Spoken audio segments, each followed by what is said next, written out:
ಆತ್ಮೀಯರೇ, ನಮ್ಮ ಚಾನಲ್ಗೆ ಸ್ವಾಗತ.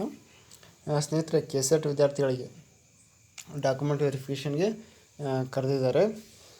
ಇಲ್ಲಿ ಏನು ಅಂತ ಹೇಳಿದ್ರೆ, ಇದು ಕೇವಲ ಕೆಸೆಟ್ ವಿದ್ಯಾರ್ಥಿಗಳಿಗೆ, ಅಂದರೆ ಇಂಜಿನಿಯರಿಂಗ್ ಮತ್ತು ಬೇರೆ ಬೇರೆ ಇತರೆ ಕೋರ್ಸ್ಗಳನ್ನು ಮಾಡುವಂಥ ವಿದ್ಯಾರ್ಥಿಗಳಿಗೆ, ನೀಟ್ ವಿದ್ಯಾರ್ಥಿಗಳಿಗೆ ಇರೋದಿಲ್ಲ. ಇದು ಇರುವಂಥದ್ದು ಕೇವಲ ಇಂಜಿನಿಯರಿಂಗ್ ವಿದ್ಯಾರ್ಥಿಗಳಿಗೆ, ಅಂದರೆ ಕೆಸೆಟಿಗೆ ಮಾತ್ರ. ಕೆಲವೊಂದಿಷ್ಟು ವಿದ್ಯಾರ್ಥಿಗಳು ನೀಟಿಗೆ ಅಪ್ಲೈ ಮಾಡಿದವರು ನೀವೇನಾದರೂ ಕೆಸೆಟ್ಗೆ ಪಾರ್ಟಿಸಿಪೇಟ್ ಮಾಡಬೇಕು ಅನ್ನೋ ಹಾಗಿದ್ದರೆ ನೀವು ಕಂಪಲ್ಸರಿ ಏನು ಅಂತ ಹೇಳಿದ್ರೆ ಈ ಡಾಕ್ಯುಮೆಂಟ್ ವೆರಿಫಿಕೇಷನ್ಗೆ ಅಟೆಂಡ್ ಆಗಲೇಬೇಕಾಗತ್ತೆ. ಇಲ್ಲ ನಾನು ನೀಟ್ ಮಾತ್ರ ಮಾಡ್ತೀನಿ, ಕೆಸೆಟ್ ನಾನು ಆಪ್ಷನ್ ಎಂಟ್ರಿ ಮಾಡೋದಿಲ್ಲ ಅಂತ ಹೇಳುವಂಥ ವಿದ್ಯಾರ್ಥಿಗಳು ಮುಂದೆ ನಿಮಗೆ ನೀಟ್ಗೆ ಡಾಕ್ಯುಮೆಂಟ್ ವೆರಿಫಿಕೇಷನ್ ಕರೀತಾರೆ. ಅವಾಗ ನೀವು ಏನು ಅಂತ ಹೇಳಿದ್ರೆ ಅಲ್ಲಿ ಡಾಕ್ಯುಮೆಂಟ್ ವೆರಿಫಿಕೇಷನ್ ಮಾಡಿಸ್ಬೋದು.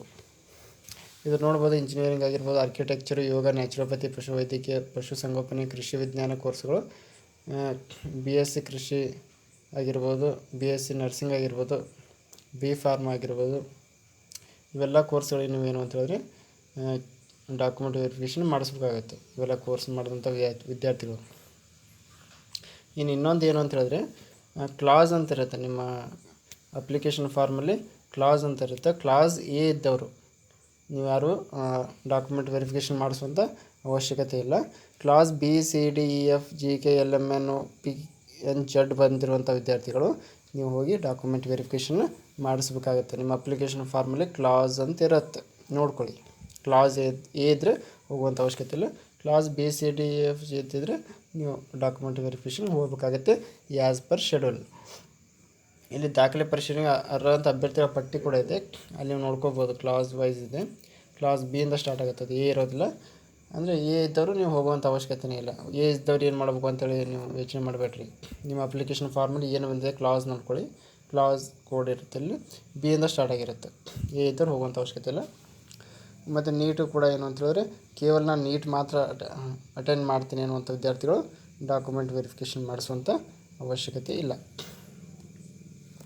ಕೆಸೆಟ್ ಮಾಡಿರುವಂಥ ವಿದ್ಯಾರ್ಥಿಗಳು ಮಾತ್ರ ಇದು ಡಾಕ್ಯುಮೆಂಟ್ ವೆರಿಫಿಕೇಷನ್ ಇರುವಂಥದ್ದು. ಕೆಸೆಟ್ ಯಾರ್ಯಾರು ಎಕ್ಸಾಮ್ಗೆ ನೀವು BSc ನರ್ಸಿಂಗ್ ವಿದ್ಯಾರ್ಥಿಗಳಾಗಿರ್ಬೋದು, B.Pharm ಆಗಿರ್ಬೋದು, ಅಗ್ರಿಕಲ್ಚರ್ ಆಗಿರ್ಬೋದು, ಇಂಜಿನಿಯರಿಂಗು, ಇವೆಲ್ಲ ಕೋರ್ಸ್ಗಳಿಗೆ ಆಪ್ಷನ್ ಎಂಟ್ರಿ ಮಾಡುವಂಥ ವಿದ್ಯಾರ್ಥಿಗಳಿಗೆ ಡಾಕ್ಯುಮೆಂಟ್ ವೆರಿಫಿಕೇಷನಿಗೆ ಖುದ್ದಾಗಿ KEಗೆ ಹೋಗಿ ವೆರಿಫಿಕೇಷನ್ ಮಾಡಿಸ್ಬೇಕಾಗುತ್ತೆ. ಅದರ ಶೆಡ್ಯೂಲ್ ಕೂಡ ನಿಮಗೆ ಇಲ್ಲಿ ಡಿಸ್ಪ್ಲೇ ಆಗುತ್ತೆ. ಮತ್ತೇನಾದರೂ ಅಪ್ಡೇಟ್ಸ್ ಇದ್ದರೆ ನಾನು ಖಂಡಿತವಾಗಲೂ ನಿಮಗೆ ಕೆಸೆಟ್ ವಿದ್ಯಾರ್ಥಿಗಳು ತಿಳಿಸ್ತಾನೆ ಇರ್ತೀನಿ.